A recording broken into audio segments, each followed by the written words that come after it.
Satyabama Institute of Science and Technology, Chennai and Sriperumbudur. வட்டிக்கு மேலே வட்டி டவுல் வட்டி போட்டு 10 ரூபா வட்டிக்கு நான் போட்டுக்கு வாங்கிட்டேன் சார். 10,000 ரூபாய்க்கு 500 ரூபா வாரம் வாரம். என்ன அவளை கூட்டிட்டு வரேன் இவளை கூட்டிட்டு வரேன் வீட்டுக்கு வந்து அசிங்கப்படுத்தி அடிச்சு.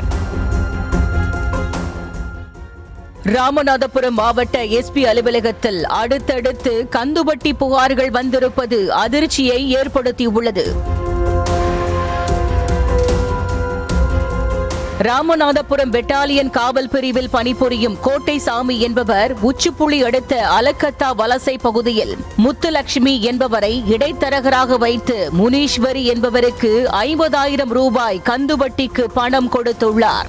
அதற்காக வாரந்தோறும் 2,500 ரூபாய் வட்டி செலுத்த வேண்டும் என்ற நிலையில் முனீஸ்வரியும் தன்னிடம் பணம் இல்லை என்றாலும் அக்கம் பக்கத்தில் கடன் வாங்கியாவது தவறாமல் வட்டி கட்டி வந்துள்ளார். 50,000 ரூபாய் கடனுக்கு வட்டியாக மட்டும் 80,000 ரூபாய் வரை கட்டிய முனீஸ்வரி ஒரு கட்டத்தில் வட்டி தொகை கட்ட முடியாமல் திணறி உள்ளார். இதனால் அவரது வீட்டிற்கே சென்ற முத்துலட்சுமி வட்டி தொகையை கட்டச் சொல்லி மிரட்டியதாக தெரிகிறது.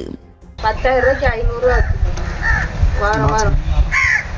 வாரத்துக்கு மாசத்துக்கு கிடையாது. ஒரு வாரத்துக்கு 2,500 ஒரு மாதத்துக்கு 10,000. இதனை கேட்டு ஆத்திரமடைந்த முனீஸ்வரியின் உறவினரான ரஞ்சனி ஈஸ்வரி காவலராக இருந்து கொண்டு கந்துவட்டி வசூலிக்கிறாரே என்றும் இது குறித்து எஸ்பி அலுவலகத்தில் புகார் அளிப்பேன் என்றும் கொந்தளித்துள்ளார். ரஞ்சனி ஈஸ்வரி அவ்வாறு கூறிய உடனே கோட்டை சாமிக்கு போன் செய்த முத்துலட்சுமி நடந்தவற்றை கூறி போனை அவரிடம் கொடுத்துள்ளார். அப்போது போனை ஸ்பீக்கரில் போட்ட ரஞ்சனி ஈஸ்வரியிடம் பேசிய கோட்டை சாமி, நீ என்கிட்ட காசு வாங்கியிருக்கியா, உனக்கு என்ன லா தெரியும் என ஆபாசமாகவும் அருவருக்கத்தக்க வகையிலும் பேசியதோடு கர்ப்பிணி என்றும் கூட பார்க்க மாட்டேன் எனவும் கொலை செய்யவும் அஞ்ச மாட்டேன் எனவும் மிரட்டினார். என்ன தெரியும்? எஸ்கேப்ல கம்ப்ளைன்ட் பண்ற என்ன தெரியும்? சும்மா தான் சார் சொன்னேன். யார் ராப்பு பண்ணிட்டு இருக்க? நான் 5 லட்சம் ரூபாய் கட்டி லைசென்ஸ் வாங்கி பண்ணிட்டு இருக்கமா. நீ எங்க போய் கம்ப்ளைன்ட் பண்ணணுமா? நீ காசு வாங்கிருக்கியான்டா? இல்ல சார். நீ காசு வாங்கிருக்கியாமா? இல்ல இல்ல. அப்புறம் என்ன திமிரு பேசுற? ஒண்ணே மாதிரி தெரியுமா? சும்மா தங்க யார் சார் இப்ப பண்ணிட்டு இருக்க?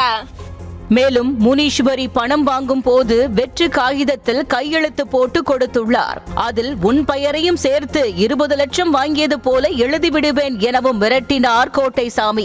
இதனையெல்லாம் ரஞ்சனி ஈஸ்வரி தனது செல்போன் மூலம் ரெக்கார்டு செய்து கொண்டிருப்பதை அறியாத கோட்டை சாமி தவளை தன் வாயால் கெடும் என்பது போல அனைத்தையும் தன் வாயிலேயே கூறியது குறித்து நியூஸ் தமிழில் செய்தி வெளியிட்டிருந்தோம். அதன் எதிரொலியாக கோட்டை சாமியை பணியிடை நீக்கம் செய்து பெட்டாலியன் பிரிவு கண்காணிப்பாளர் அருண் உத்தரவிட்டார். இதனையடுத்து ரஞ்சனி ஈஸ்வரியும் நடந்தவை குறித்து மாவட்ட எஸ்பி சதீஷிடம் புகார் மனு அளித்திருந்தார். தொடர்ந்து இது குறித்து நடவடிக்கை எடுப்பதற்காக உச்சிப்புளி காவல் நிலையத்திற்கு புகார் மனு அனுப்பி வைக்கப்பட்டது. உரிய ஆதாரத்துடன் புகார் மனுவை பெற்ற உச்சிப்புளி காவல் நிலைய ஆய்வாளர் மருது பாண்டியன் எஃப்ஐஆர் கூட பதிவு செய்யாமல் அலட்சியமாக இருந்ததாக புகார் எழுந்தது. இந்நிலையில் தான் வழக்கு பதிவு செய்யாமலேயே வழக்கை முடித்து வைக்க வேண்டும் என கோட்டை சாமி ஆதரவாக காவலர்கள் அனைவரும் களம் இறங்கியதே தெரிய வந்தது. அதன்படியே ரஞ்சனி ஈஸ்வரி மற்றும் முனீஸ்வரியை காவல் நிலையத்திற்கே வரவழைத்து கட்ட பஞ்சாயத்து பேசியுள்ளனர் காவலர்கள்.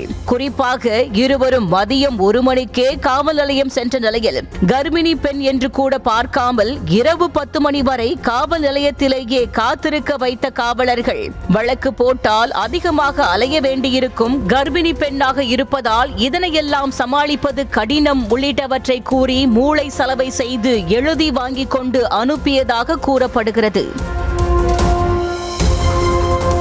இதனிடையே மார்ச் 16ஆம் தேதி பெண் ஒருவர் கந்துவட்டிக்கு பணம் கொடுத்தவர்கள் தனது பிள்ளைகளை கடத்தி கொலை செய்து விடுவேன் என மிரட்டுவதாக எஸ்பி அலுவலகத்தில் புகார் அளித்திருந்தார். மேலும் ஒருவர் கந்துவட்டி கொடுமையால் தற்கொலை செய்து கொண்டதாகவும் புகார் அளிக்கப்பட்டது.